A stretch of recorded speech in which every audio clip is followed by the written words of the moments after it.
It all began here. Everybody in the automotive market as manufacturer, they were trying to beat this. In the category of the crossover SUV, talk about another car like the Freelander. This is the ultimate goal. Everybody was trying to beat Toyota at creating one of the most accomplished early versions of a capable 4x4 adventure family crossover SUV, which is this. Now, this is the second generation of the Toyota RAV4. Welcome to another episode of Redriven.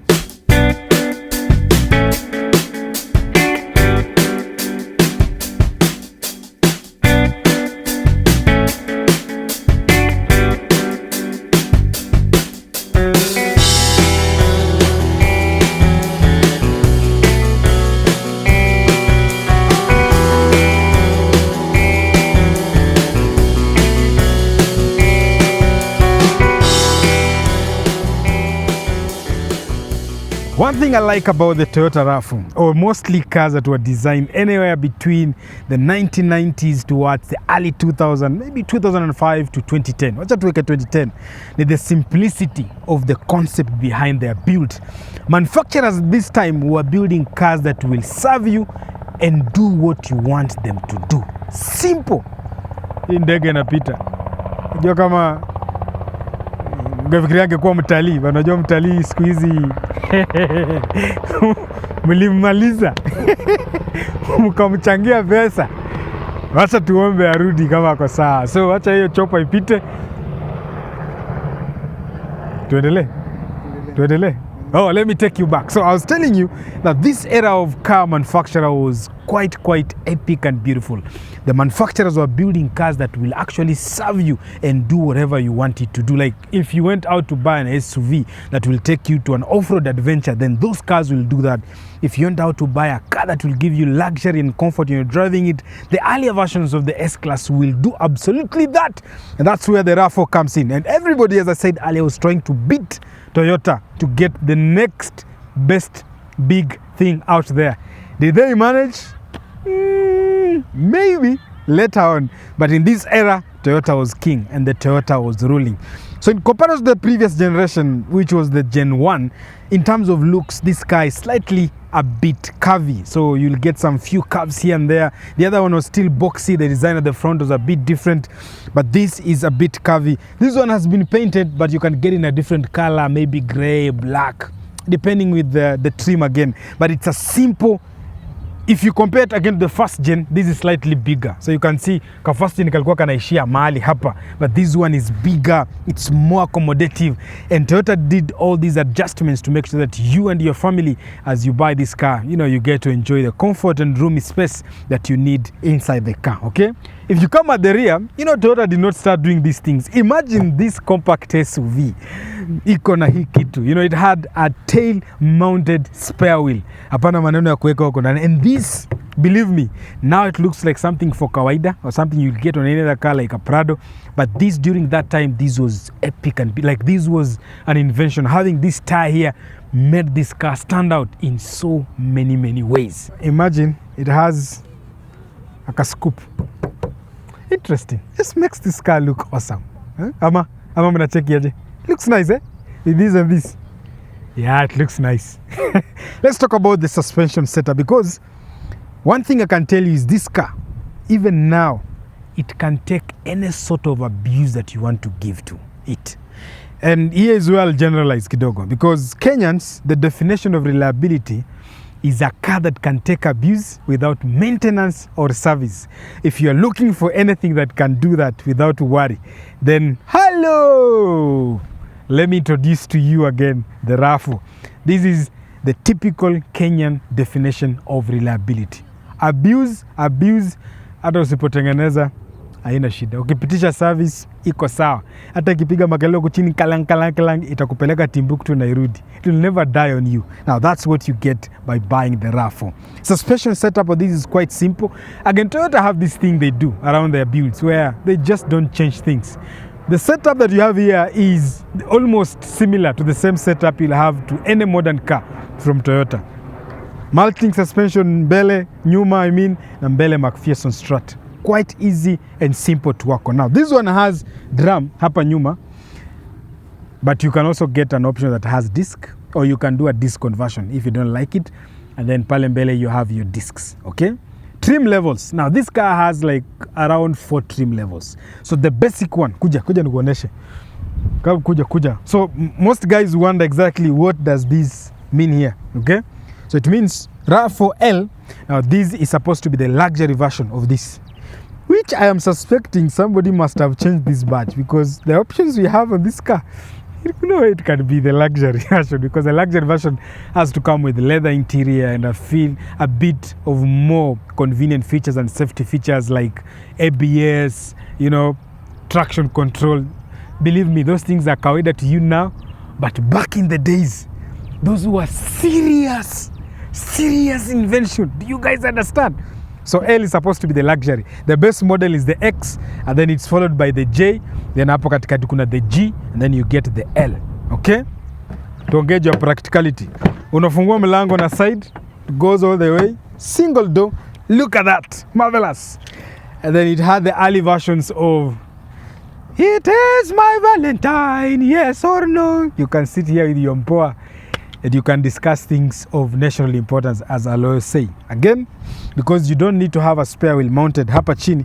So hapa hii mahali unabeba mzigo, it is flat. Hii ni chuma, hakuna kitu chini. You get? Like normally we have cars that you have to lift up this space and find your repair, I don't know, jack nini. Hii hakuna. Hii hapa ni kuweka mzigo, as you can see. Hakuna mambo kama hiyo, ni chuma. Okay. Which is very interesting. Now, angalia hiyo boot space. Mimi peke yangu naweza kaa kwa hii kona.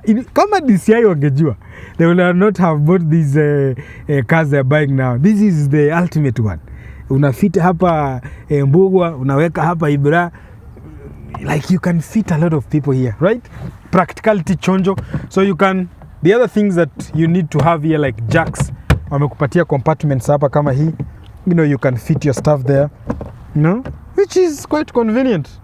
Now, hiyo ni mwanzo. If you lift off, you have anchor points here where you can put your luggage. Unaweza huko hapo ka shopping, but hiyo sio important. The most important ni kwamba unaweza inua hii kiti na ulalishe hiyo namna hiyo. Wewe hii imekataa kwenda bwana. Okay, ndio hiyo. You can also do that, and once you do that again, you get an extra layer of space. Of course, back then they hadn't designed a way where these will be flat the entire way. So nafikiri utaweka mzigo ingine hapa, and then you just have to work with putting an extra luggage on top of the seats kama zimelala. Okay, quite interesting. Can I take the seats back? Yeah, please. Nice. This one I have to lift it from the front. See you in the inside. Let's check out the interior.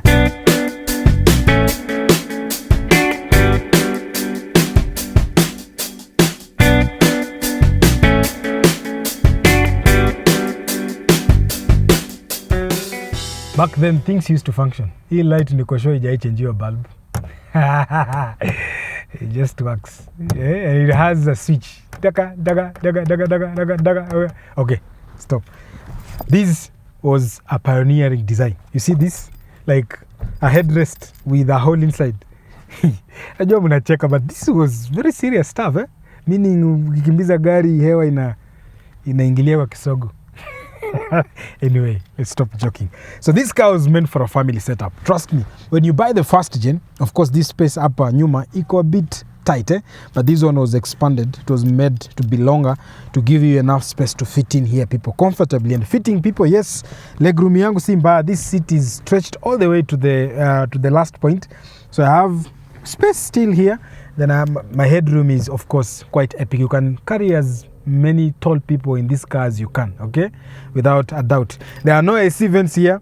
This is 2002, so don't expect any miracles going on, but at least unaweza weka kamzigo hapa. Na hii haijaribika vatu. Remember, these seats are original, okay? These are the same original seats that left the factory in 2001 for this car. Haijararuka, haijakatika, inakaa namna hii. You show me any other car in the market right now that has this quality of seats right now for a 2002. Okay, except some few Mercedes Benzes, but you get the point, right? Look at the door. Look at the door. Look at this plastic. This is a plastic that has, look at that cloth. That's how good Toyotas are. Believe it or not, this feature here, that was an option of the luxury package of this car. So you can take your windows up electronically. Quite interesting. Even this, like you can retract your windows and position them where you want them to be. It was an option. Okay? Can I show you something here that was an option, which is stupid? A leather steering wheel. This was also an option. The base models do not come with a leather steering wheel, which is, you guys joke around with the leather right now, eh? Guys who are paying premium for this. But this car is quite simple. This plastic will hold up forever, as I said before. The owner of this car, or the guys who are selling this car, are lucky to have these in with an Android infotainment, because somebody has already done that work for you and swapped in. And then you have your gear lever here, which is quite simple, with a handbrake that really works. Hii ni ile ya kuvuruta, okay? So drums pale nyuma, you have your handbrake discs that help you to stop or hold yourself when you are parked. Now, let me tell you another thing. Safety feature of this car. You only get this airbag and that passenger airbag. Again, it was an option. There are guys who never got that, okay? In 2002. Interesting. Something else that is a safety feature on this car that again was an option was ABS. The way I've told you, ABS, yeah, and emergency brake distribution. So this car, there is a feature called emergency brake distribution that works in conjunction with ABS, meaning when you step your foot on the brake in case of an emergency, this car will be able to distribute your braking power across the four wheels so that you stop better, right? Let's talk about what is under the hood and see, because that's what matters. Under the hood is where Toyota really aced it and made this car one of the best car you can buy right now for a budget of around 750,000 Kenya shillings. And for those who have saved up 600,000 Kenya shillings and they want to buy their first car and they want to make sure that their money gives them the quality that they deserve, so that usinunue mkebe, uende ukilia ukisema umenunua rogeo na gari haikusaidii. Well, you can book a pre-purchase inspection from CARSURE.Africa and secure your car ownership experience. And I don't do this alone. I have a team of experienced, knowledgeable, and active young engineers to help you all the way on your journey. So, what are you waiting for? Kaa salama na CARSURE.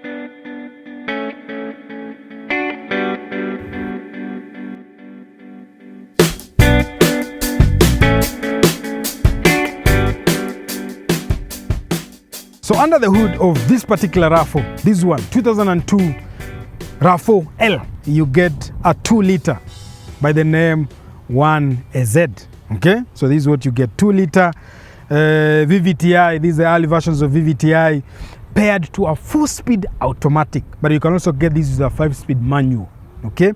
This particular one comes fully loaded with a full-time 4-wheel drive system, but you can also get it with a front wheel drive system. So it comes down to the parameters or the choices you've made in the market. I really prefer that you have this one, full-time 4-wheel drive system, because it does what we call distribution of power and torque on all the 4 wheels equally. Kuna drive shaft katikati na run from mbele, transfer case inalima nyuma kwa diff ya nyuma, inaingia kwa miguu. So all the time you're driving this car is driving on 4 wheels all the time. It means, you know, crossing over from an on-road application to an off-road application for this car is quite simple. You engage nothing, you just go in. Okay, the earlier versions, generation 1, you had an option of, you know, an optional selector to switch on 4-wheel and disengage, which some people, that will give better control. This car, you can also get it with a 1ZZ engine, which is the 1800, a very legendary engine. Again, engines zote naongelea juu yake ni legend. Unaget, like the engines that have been on the Toyota lineup for a very long time.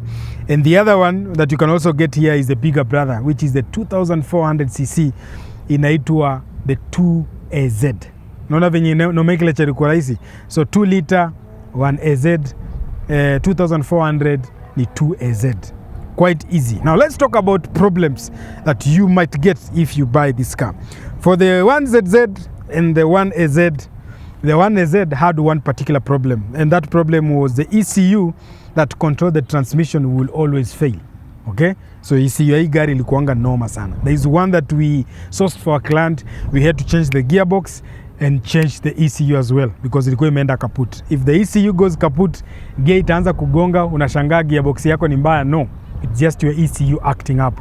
So make sure you get a replacement ECU for that and you're good to go. And that problem cuts across any engine, whether you're getting the 1ZZ or you're getting the 2AZ as well.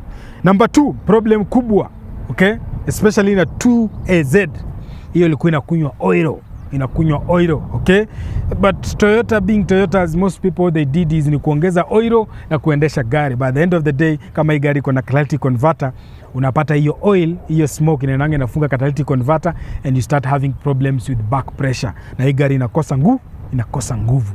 So the ideal situation will be hizi gari zikuwa zinafungwa. The engines are, you put this engine down, rebuild it from scratch upwards, and you're good to go. So no problem. So that was the second problem on this car. I believe the one that yakunywa oil, it was actually caused by a defect. This is the first ever defect I've had that these cars came with from the factory. Okay, so they had a defect with the rings.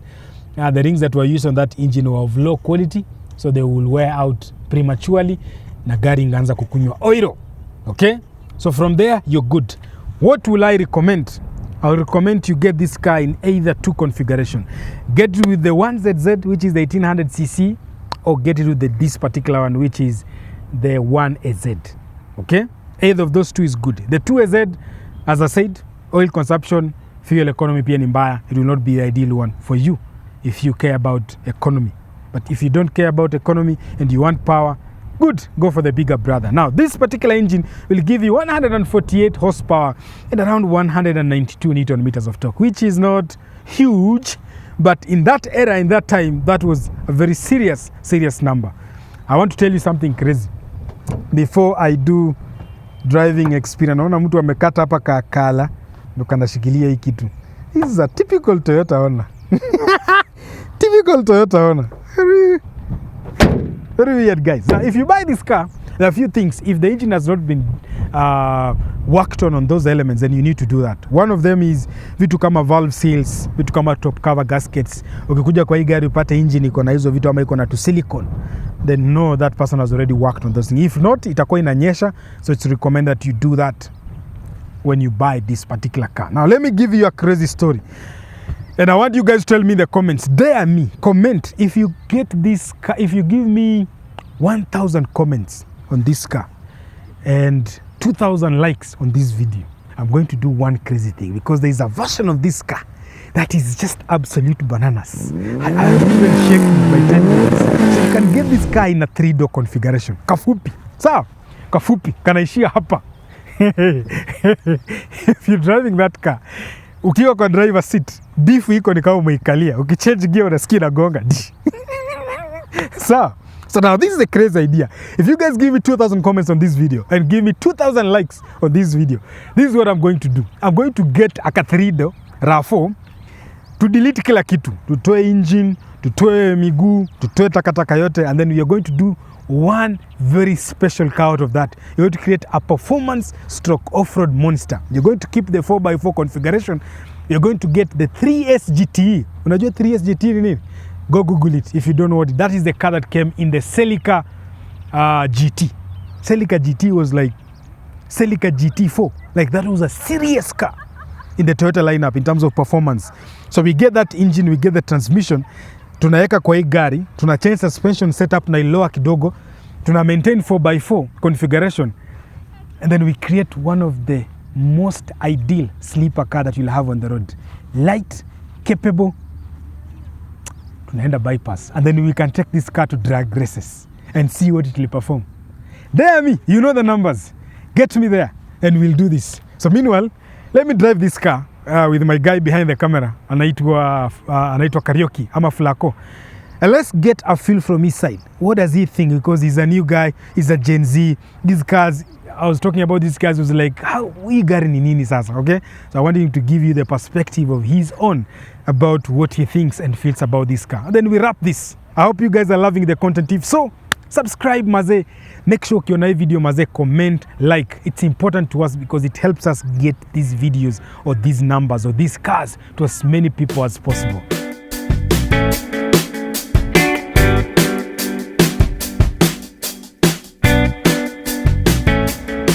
Very nice.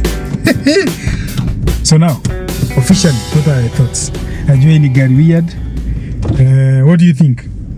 Naona umekaa kama bosi. The only thing I can say ni yes. Hii gari imetunzwa. Hii gari imetunzwa. I always believe ni 2002. Even the seats, kila kitu iko sawa. But one thing nitakwambia na hizi gari ni they'll never let you down. Hata ukiwa careless, hii gari inakuanga tu fiti. Naturally it's a fantastic. Sikia suspension. Hii unajua ni gari una abuse. Hii gari unaingia nayo off-road without care. Hii gari unabaia mzae anakuwa nayo kwa shamba. Watu ushago. Hii hata kupigia simu atisijui shida, ama ukiwa Nairobi wewe ni msee unataka kujoin wase kama Mara Nomads ama wase wanaendanga off-road adventures. In fact, hii naweza classify with one simple word. It is a poor man's 4x4 experience. Okay? Yeah, dream car, exactly. If you love 4x4 and you are scared of spending a lot of money and you need something that can give you both an on-road experience at the same time ukitaka kujoin wase mwenda adventure, then buy this car. Absolutely, buy this car. Sasa unajua unakuanga na weird points. Leo niambie unapatia gari points ngapi? Unajua iko na 4-speed automatic, that's the only service yenye ulipatia, but considering that time and era, 4-speed umeget, it was a solid one. Hiyo 4-speed bora we service on time, iko bado on the first transmission ever, so ni kuservice unaendesha hii gari fiti sana. Hii inakunywa ATF, so hauna pressure. Honestly gari mimi naipenda. Umeilike? Kwa budget ya 750 unaipatia max ngapi? Competition yake kuna gari inaitwa Honda CRV. Nataka niilete hiyo next. Same era, same time. But huwezi compare hizo gari mbili. Tutaleta tuone. Hawa sawa tuambie. How many points are you giving it out of 10? I'm going to give it a 7. A 7? Hey, mazuna kwa conservative na points bana. No. Ni kama as in ungeipea less, given that hii gari ni from that time, venye ku maintained, na venye na perform bado. Yes. 7 is good. 7 is good. Mimi nailima 8.5 safi sana. The only reason why ina lose the 1.5 kwa sababu na feel kuna few, even though imelindwa poa, but kuna few things mnaenda kununua naenda kuifanya. Kwa mfano kama nimesikia pale kanika kiwine drum hapo mbele, ile bearing yake na wine, vitu ndogo ndogo, na feel tu kuna vitu kidogo atafanya kuimprove, and then he is perfectly into it. Away from that, ningeipatia solid 10/10 because this car, hii gari inafanya kila kitu nataka ifanye. If you buy this car, hauna stress. Hii ni gari hata ukisikia iko na shida au shtuka. Unajua kuna gari zingine unasikianga ziko na noma na unashtuka, una park gari unasema acha nitafute don't fix. Hii haina noma, iko na noma, no problem. Let's go, we will fix it after 1 year. Itaishia. So yako 7 plus 8.5 inakuja 15.5 out of 20. Very nice. Tatu ipatia hapa pins kidogo tuone. Tuone performance.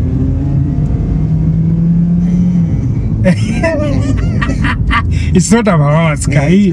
Hizi gari ya kufuzana na wasee kwa road. Umeget? Hizi ya kufuzana na wasee road. So tell us guys in the comments, would you buy this car for 750,000 Kenya shillings? Tuachie comments pale. For me I would, any day anytime. But I told you what I will buy and what I will do. So you tell me, what are you doing or what are you buying this car and do with it? Okay? See you in the next one. It has been pleasure.